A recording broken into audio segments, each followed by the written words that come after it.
കഴിഞ്ഞ 2 ദിവസങ്ങളിലായി ചൈനയുടെ മീഡിയാസിലും ചൈനയുടെ ഇൻഫ്ലുവൻസസ് കാരണവും ഒരു ഇമേജ് വലിയ രീതിയിൽ ഷെയറായി. ആ ഇമേജ് എന്നത് US മെയ്ഡ് പാട്രിയോട്ട് ഒരു ട്രക്കിൽ വെച്ച് ചൈനയിലേക്ക് കൊണ്ടുപോകുന്നു. ഒരുപാട് പേർ ഇത് കണ്ടപ്പോൾ പറഞ്ഞത് അത്രേ ഉള്ളൂ, റഷ്യ പാട്രിയോട്ട് സിസ്റ്റംസ് യുക്രൈനിൽ നിന്നും ക്യാപ്ചർ ചെയ്ത് ചൈനയ്ക്ക് കൊടുത്തു. ഇപ്പോൾ ചൈന അടുത്തതായി അതിന് റിവേഴ്സ് എഞ്ചിനീയറിംഗ് ചെയ്യുന്നതായി പല അഭിപ്രായങ്ങൾ പറയാൻ തുടങ്ങി. ആ പോസ്റ്റിന് താഴെ പ്രോ ചൈനീസ് കാരണം ഒരുപാട് സ്റ്റേറ്റ്മെന്റ്സ് വെച്ചു. എന്നാൽ അന്വേഷിച്ചപ്പോഴാണ് മനസ്സിലായത് ഇതിന് പുറകിൽ ചൈനയുടെ തന്നെ കളിയുണ്ടെന്ന്. അതെന്താണ്?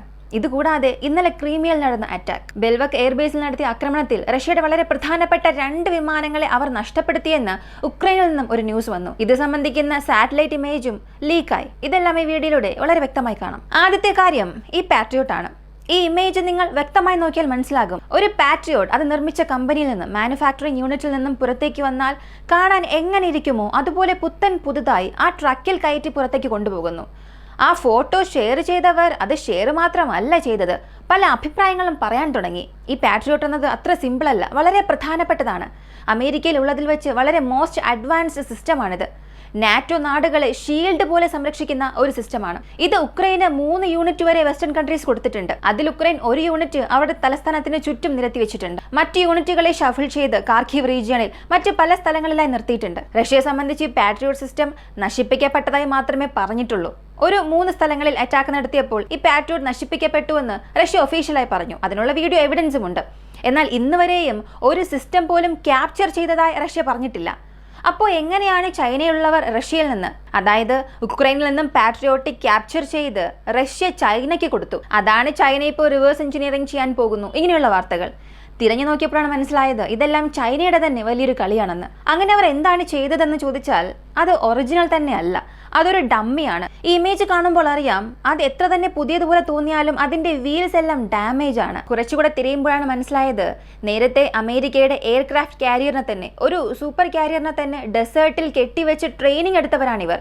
അതുപോലെ ഏതോ ഒരു കാര്യത്തിനു വേണ്ടിയാണ് ഈ പാട്രിയോട്ടിക്കിന്റെ ഡമ്മി റെഡിയാക്കി അവരുടെ മിസൈൽസിനെ ടെസ്റ്റ് ചെയ്യാനായി ഇത് കൊണ്ടുപോയിട്ടുണ്ടാകും എന്ന് പറയുന്നു. അവർ ഷെയർ ചെയ്തതുപോലും നമുക്ക് കുഴപ്പമില്ല എന്ന് വയ്ക്കാം. പകരം ഇനി അമേരിക്കയുടെ പാട്രിയോട്ട്സ് അത്ര തന്നെ അവരുടെ പാട്രിയോട്ട്സിനെക്കാട്ടിലും അഡ്വാൻസ്ഡ് ആയിട്ടുള്ള ഒരു സിസ്റ്റം നിർമ്മിക്കാൻ പോകുന്നുവെന്ന് ആ പോസ്റ്റിന് താഴെ അത്രയേറെ കമന്റ്സ് ചൈനയിലുള്ളവരും പ്രോ ചൈനീസ് മീഡിയാസ് എല്ലാവരും ഷെയർ ചെയ്തു. ഡെസേർട്ടിൽ വെച്ച് ആ ടെസ്റ്റ് ചെയ്യാനായി എയർക്രാഫ്റ്റ് കാരിയർ മൂവ് ആകുന്ന ഓബ്ജക്റ്റ് അതിനെ കൊണ്ടുപോയിട്ട് ഒരു ട്രാക്കിൽ സെറ്റ് ചെയ്ത് ചൈന ടെസ്റ്റ് ചെയ്തു. ഇതെല്ലാം അമേരിക്കയുടെ സാറ്റലൈറ്റ് കണ്ടുപിടിക്കുകയും പുറം ലോകത്തിന് കാണിക്കുകയും ചെയ്തു. ശരി, ഇപ്പോൾ ഈ ഡമ്മി ഉപയോഗിച്ച് ചൈന എന്താണ് ചെയ്യാൻ പോകുന്നത് എന്നൊരു ചോദ്യം വരും. ഒരു പക്ഷേ ഒരു ഡമ്മി ഓബ്ജക്റ്റായി ഇതിനെ ഉപയോഗിച്ച് മറ്റു പല കാര്യങ്ങൾ ചെയ്യാം. കൂടാതെ ഇത് സ്പ്രെഡായതിന് കാരണം ഒരു സൈക്കോളജിക്കൽ വാർഫെയർ ആയിരിക്കാം, തായ്വാനെ അടിസ്ഥാനമാക്കി. കാരണം ഈ ഒരു ന്യൂസ് ഉപയോഗിച്ച് അമേരിക്ക ഒന്നും ചെയ്യാൻ കഴിയില്ല, ഉക്രൈനിൽ നടക്കുന്ന വാറിനെയും ഒന്നും ചെയ്യാൻ കഴിയില്ല. എന്നാൽ തായ്വാൻ ജനങ്ങളെ സൈക്കോളജിക്കലായി ഈ ഒരു കാര്യം കൊണ്ട് തളർത്താൻ സാധിക്കും. അതിനുവേണ്ടി ആയിരിക്കാം ഇല്ലാത്ത ഒരു കാര്യത്തിനെ ചൈനീസ് മീഡിയ ഇത്രത്തോളം വലുതാക്കി കാണിച്ചത്. ഇതിനിടയിൽ hybrid UGV unmanned ground vehicle ഇത് റഷ്യ 2 വർഷമായി വളരെ തീവ്രമായി തിരഞ്ഞതിനു ശേഷം ഉക്രൈനിൽ നിന്നും കണ്ടെത്തി. ഇതിന്റെ മാനുഫാക്ചറർ ആരെന്ന് നോക്കിയാൽ എസ്റ്റോണിയാണ്. ഈ എസ്റ്റോണിയയിൽ റോബോട്ട്സുകൾ കൂടുതലാണ്. നമ്മുടെ ഇന്ത്യൻ ആർമിഡ് ഫോഴ്സസിൽ പോലും കുറച്ചെണ്ണം റോബോട്ട്സ് നമ്മൾ ഉപയോഗിക്കുന്നുണ്ട്. റഷ്യ പറയുന്നത് ഈ എസ്റ്റോണിയ ഒരു 10 എണ്ണം റോബോട്ട്സ് റഷ്യക്ക് ഇമ്പോർട്ട് ചെയ്തതിനു ശേഷം ഉക്രൈന് കൊടുക്കാൻ തുടങ്ങി. ഈ സിസ്റ്റം ആരാണോ ക്യാപ്ചർ ചെയ്യുന്നത്, ഒരുപാട് ഡാമേജ് ഒന്നും ഇല്ലാതെ ചെറിയ ഡാമേജുകളോടുകൂടി ആരാണോ ക്യാപ്ചർ ചെയ്ത് കൊണ്ടുവരുന്നത് അവർക്ക് 1 മില്യൺ റൂബിൾസ്, $US നോക്കിയാൽ $11,000 അത് നൽകുമെന്ന് ഒരു വലിയ അനൗൺസ്മെന്റ് കൊടുത്തു. അതിന് റഷ്യയിൽ വലിയൊരു ഫലവും കിട്ടി. ഈ റോബോട്ട് വലിയ ഡാമേജ് ഒന്നുമില്ലാതെ റഷ്യ ക്യാപ്ചർ ചെയ്തു. ഇതിനെ എന്തിനാണ് റഷ്യ ഇത്രയേറെ വലവേശി തിരഞ്ഞത്? മറ്റ് എക്യുപ്മെന്റ്സിനെക്കാട്ടിലും ഇതിനെ തിരയാൻ കാരണം ഈ MIS എന്ന ഈ UGV വളരെ എഫിഷ്യന്റ് ആയതാണ്. റഷ്യയുടെ പക്കൽ എത്ര തന്നെ റോബോട്ട്സ് ഉണ്ടായിരുന്നാലും ചില മാസങ്ങൾക്ക് മുൻപാണ് റഷ്യ ഒഫീഷ്യലായി ഈ ഉക്രൈൻ ബാറ്റിൽ ഫീൽഡിൽ ഇറക്കിയത്. എന്നാൽ അതിന് മുൻപ് തന്നെ ഉക്രൈൻ ഈ റോബോട്ട്സിനെ ഉക്രൈന്റെ ബാറ്റിൽ ഫീൽഡിൽ ഇറക്കിയിട്ടുണ്ടായിരുന്നു. ഉക്രൈൻ ഉണ്ടായിരുന്ന വലിയൊരു പ്രശ്നം എണ്ണമായിരുന്നു. എന്നാൽ അവർക്കുണ്ടായിരുന്ന 10ഉം എങ്ങനെയൊക്കെയോ ഷഫിൾ ചെയ്ത് ആ ഒരു സോണിലേക്കൊക്കെ അയച്ച് മുറിവുള്ള സോൾജേഴ്സിനെ കൊണ്ടുവരിക. ഗൺ ഫൈറ്റ്സ് ഉള്ള സ്ഥലത്ത് ആർമി വെഹിക്കിൾസ് അകത്തേക്ക് കടത്തിവിടുകയാണെങ്കിൽ അത് ഡാമേജ് ആകും, അതിനെ നശിപ്പിക്കും. ആ സ്ഥലങ്ങളിൽ ഒരു സപ്ലൈക്കായി ഇതിനെ ഉപയോഗിച്ചു. ഇങ്ങനെ ഉക്രൈൻ ഇക്കാര്യത്തിൽ വളരെ വ്യക്തമായി തന്നെ പ്രവർത്തിച്ചു. എന്നാൽ അങ്ങനെയുള്ള റോബോട്ട് തന്നെ ഇപ്പോൾ റഷ്യക്ക് കിട്ടിയത് റഷ്യക്ക് വളരെ വലിയൊരു കാര്യമാണ്. ശരി, റഷ്യയുടെ പക്കൽ നേരത്തെ കുറെ റോബോട്ട്സ് ഉണ്ടല്ലോ, പിന്നെയും എന്തിനാണ് ഇതെന്ന് ചോദിക്കാം. ഇതിനെന്തിനാണ് അവർ വലവീശി തിരഞ്ഞത്? ഇതിനെ ക്യാപ്ചർ ചെയ്യുന്നതിന് എന്തിനാണ് ഇത്ര വലിയ തുക അനൗൺസ് ചെയ്തത്? ഇങ്ങനെ ഒരു പക്ഷെ ചോദിക്കാം. ഇതിൻ്റെ ഹൈബ്രിഡ് സെറ്റപ്പാണ്. ഈ MISനെ സംബന്ധിച്ചിടത്തോളം ഇതിൻ്റെ ഹൈബ്രിഡ് സെറ്റപ്പ് എന്നത് വളരെ എഫിഷ്യൻ്റ് ആണ്. വളരെ കുറഞ്ഞ ഫ്യൂവലിൽ അധിക എൻഡ്യൂറൻസ് കൊടുക്കുന്ന ഒരു സിസ്റ്റമാണ്. അതിനെക്കുറിച്ച് പഠിക്കാനാണ് റഷ്യ ഒരു പക്ഷേ ഈ ഒരു റോബോട്ടിനെ ക്യാപ്ചർ ചെയ്തിട്ടുണ്ടാവുക.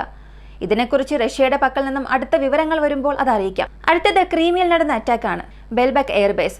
ഈ ഒരു പേര് നമ്മൾ നന്നായി കേട്ടിട്ടുണ്ടാകും. കാരണം ക്രീമിയയിൽ അറ്റാക്ക് നടത്തുമ്പോൾ കൂടുതൽ അറ്റാക്കും ഈ ഒരു എയർബേസിനെ നോക്കിയാണ് നടക്കുന്നത്. അതും ചില ആഴ്ചകൾക്ക് മുൻപ് റഷ്യയുടെ S-400 ഞങ്ങൾ നശിപ്പിച്ചു എന്ന് ഉക്രൈൻ വലിയൊരു ക്ലെയിം വെച്ചു.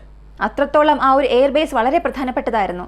ഇപ്പോൾ ഇന്നലെ ആ ഒരു സ്ഥലത്ത് നടന്ന അറ്റാക്കിൽ ഉക്രൈൻ റഷ്യയുടെ 2 MiG-31 വിമാനങ്ങൾ നശിപ്പിച്ചുവെന്ന് വലിയൊരു അറിയിപ്പ് കൊടുത്തു. MiG-31 സംബന്ധിച്ചിടത്തോളം റഷ്യയ്ക്ക് വളരെ പ്രധാനപ്പെട്ട ഒരു വിമാനമാണത്. എയർ ടു എയർ ഫൈറ്റ്, ഉക്രൈൻ്റെ ഫൈറ്റ് എഞ്ചിൻസിനെ വേട്ടയാടുക, ഇതിൽ വളരെ പ്രധാനപ്പെട്ട പങ്ക് MiG-31 അങ്ങനെയുള്ള വിമാനങ്ങളെ ഉക്രൈൻ നശിപ്പിച്ചോ എന്ന് കേൾക്കുമ്പോൾ തന്നെ വളരെ അത്ഭുതം തോന്നാം. തിരയുമ്പോഴാണ് ഒരു സാറ്റലൈറ്റ് ഇമേജ് ലഭിച്ചത്. ഈ അറ്റാക്ക് നടന്നതിന് ശേഷം കിട്ടിയ ഒരു സാറ്റലൈറ്റ് ഇമേജ്. ആ ഇമേജിൽ ഒരു കാര്യം കൺഫേം ആയി. റൺവേയിൽ നിർത്തിവെച്ചിരുന്ന 2 വിമാനങ്ങൾ മുഴുവനായും നശിപ്പിക്കപ്പെട്ടിട്ടുണ്ട്. അപ്പോൾ ഉക്രൈൻ പറയുന്നത് ശരിയാകാനും സാധ്യതയുണ്ട്. കാരണം റഷ്യയുടെ പക്കൽ നിന്നും ഇങ്ങനെ ഒരു അറ്റാക്ക് നടന്നതായി പറഞ്ഞു. അതെ, ക്രീമിയയുടെ ബേസിൽ ഞങ്ങൾ ഒരു അറ്റാക്ക് നടത്തി. 10 ATACMS മിസൈൽ വരെയും ഞങ്ങൾ നശിപ്പിച്ചു ഞങ്ങളുടെ എയർ ഡിഫൻസ് സിസ്റ്റം ഉപയോഗിച്ച്. എന്നാൽ ഇത്രയും വിമാനങ്ങൾ നഷ്ടപ്പെടുത്തി, ഇത്ര വിമാനങ്ങൾക്ക് ഡാമേജ് സംഭവിച്ചു എന്ന് റഷ്യ ഇതുവരെയും ഒരു കാര്യം പോലും പറഞ്ഞിട്ടില്ല. ഇപ്പോൾ ഈ സാറ്റലൈറ്റ് ഇമേജും ഉക്രൈൻ പറഞ്ഞ കാര്യങ്ങളും വെച്ച് നോക്കുമ്പോൾ തീർച്ചയായും റഷ്യൻ എയർഫോഴ്സിന് ആ ഒരു സ്ഥലത്ത് നഷ്ടം സംഭവിച്ചിട്ടുണ്ട്. എന്നാൽ ഏത് വിമാനത്തെയാണ് റഷ്യ നഷ്ടപ്പെടുത്തിയത് എന്നുള്ളതൊരു ചോദ്യമാണ്. MiG-31 നഷ്ടപ്പെട്ടു എന്നുണ്ടെങ്കിൽ റഷ്യൻ വിമാനപ്പടയ്ക്ക് അത് വലിയൊരു നഷ്ടം തന്നെയാണ്. അത് നമ്മൾ സമ്മതിച്ചേ മതിയാകൂ. കാരണം ഉക്രൈൻ്റെ വിമാനപ്പടയ്ക്ക് വളരെ ആശങ്കയുണ്ടാക്കിയ ഒരു വിമാനമാണ് MiG-31. അതുകൂടാതെ R-37M കോംബോ. ഈ R-37നെ സംബന്ധിച്ചിടത്തോളം ഉക്രൈൻ്റെ വിമാനങ്ങളെ തേടി ആക്രമിച്ചതിൽ വളരെ വലിയൊരു പങ്കുണ്ട്. ഈ MiG-31 വിമാനങ്ങളെ കണ്ടാൽ തന്നെ അവർ പോകുന്ന മിഷൻ അവർ അവസാനിപ്പിച്ചിട്ട് ഉക്രൈനിയൻ പൈലറ്റ്സ് തിരികെ വന്ന കഥ പോലുമുണ്ട്. അത്രത്തോളം വളരെ അപകടകാരിയായ ഒരു വിമാനത്തെയാണ് റഷ്യ ഇപ്പോൾ നഷ്ടപ്പെടുത്തി എന്നുള്ളത് ഉക്രൈന് സൈക്കോളജിക്കലായി വലിയൊരു അഡ്വാൻറ്റേജ് ആകും. അവരുടെ എയർഫോഴ്സിന് വലിയൊരു ബൂസ്റ്റ് കൊടുക്കും. കാരണം റഷ്യയുടെ പക്കൽ ഈ ഒരു വിമാനം 100 മുതൽ 105 വരെ ഉണ്ടാകും. അതിൽ കൂടുതലില്ല. അതിൽ 2 നഷ്ടപ്പെടുത്തുക എന്നുള്ളത് റഷ്യയ്ക്ക് വലിയ കാര്യമല്ല എന്നുണ്ടെങ്കിലും ഉക്രൈൻ്റെ മോറൽ സപ്പോർട്ടിനെ ഇത് വലിയ രീതിയിൽ ബൂസ്റ്റ് ചെയ്യുമ്പോൾ അവരുടെ അറ്റാക്ക് വീണ്ടും തീവ്രമാകും. അമേരിക്ക കൊടുത്തതിൽ വെച്ച് ഇതുവരെയും ഉക്രൈന് വളരെ യൂസ്ഫുൾ ആയിട്ടുള്ള വെപ്പൺ ഏതെന്ന് ചോദിച്ചാൽ ഈ ATACMS ആണ്. കാരണം ഫ്രണ്ടിൽ നിന്ന് 250 കിലോമീറ്റർ മാറിയുള്ള ഈ എയർബേസിനുള്ളിൽ അറ്റാക്ക് നടത്തിയെന്നുണ്ടെങ്കിൽ 380 കിലോമീറ്റർ വരെ റേഞ്ച് ഉണ്ട്. Very extended long range weapons പോലും അമേരിക്ക വളരെ സീക്രട്ടായി ഉക്രൈന് കൊടുത്തിട്ടുണ്ട്. ഈ ATACMSന്റെ വരവിന് ശേഷം റഷ്യ ഒരു കാര്യം ചെയ്തത് ഫ്രണ്ട് ലൈനിൽ നിന്നും 200 കിലോമീറ്റർ റേഞ്ചിലുള്ള ഫ്രണ്ട് ലൈൻ ബേസസിൽ നിന്നും MiG-31നെ വളരെ ഡീപ്പായി റഷ്യയുടെ ഡീപ്പ് ടെറിട്ടറിക്കുള്ളിലേക്ക് കൊണ്ടുപോയി. എന്നാൽ ക്രീമിയയിൽ റഷ്യയ്ക്ക് അങ്ങനെ കൊണ്ടുപോകാൻ സാധിച്ചില്ല. കാരണം ക്രീമിയയിൽ 3/4 ഭാഗത്തിൽ കൂടുതലും ഈ ATACMSന്റെ അറ്റാക്കിൽ വരും, അതിന്റെ റേഞ്ചിനനുസരിച്ച്. ഇപ്പോൾ ഈ സ്ഥലത്ത് നിന്നും MiG-31 എടുത്തുകൊണ്ടുപോയാൽ റഷ്യയ്ക്ക് ആ സ്ഥലത്ത് ചാരവിവരം ശേഖരിക്കാനോ ഇന്റർസെപ്ഷൻ, ഈ 2 പ്രധാന കാര്യങ്ങളിൽ MiG-31 ഉപയോഗിക്കാൻ കഴിയാത്ത ഒരവസ്ഥ വരും. അത് റഷ്യയ്ക്ക് വീണ്ടും ഒരുപാട് നഷ്ടങ്ങൾ ഉണ്ടാക്കും. ഇത് എങ്ങനെയാണ് റഷ്യ പരിഹരിക്കാൻ പോകുന്നത്? അടുത്ത എയർ ഡിഫൻസ് സിസ്റ്റം ഉപയോഗിച്ച് എങ്ങനെ അവിടെ ഒരു ഷീൽഡ് ക്രിയേറ്റ് ചെയ്യാൻ പോകുന്നു എന്നുള്ളത് വലിയൊരു ചോദ്യമാണ്. വീഡിയോയുടെ അവസാനത്തിൽ റഷ്യ അവരുടെ വിമാനങ്ങൾ നഷ്ടപ്പെടുത്തിയിട്ടുണ്ടാകും എന്ന് നിങ്ങൾ ചിന്തിക്കുന്നുണ്ടോ? അതുകൂടാതെ പാട്രിയോട്ട് ഉപയോഗിച്ച് ചൈന കളിച്ച ആ ഒരു കളി, അതിനെക്കുറിച്ചുള്ള നിങ്ങളുടെ അഭിപ്രായം എന്താണ്? കമൻറ്റിൽ പറയുക. വീഡിയോ ഇഷ്ടമായ ലൈക്ക് ചെയ്യുക, ഷെയർ ചെയ്യുക. നമ്മുടെ ചാനൽ ആദ്യമായി കാണുന്നവരാണെങ്കിൽ മറക്കാതെ സബ്സ്ക്രൈബ് ചെയ്ത് സപ്പോർട്ട് ചെയ്യുക. മറ്റൊരു വീഡിയോയുമായി വീണ്ടും കാണാം.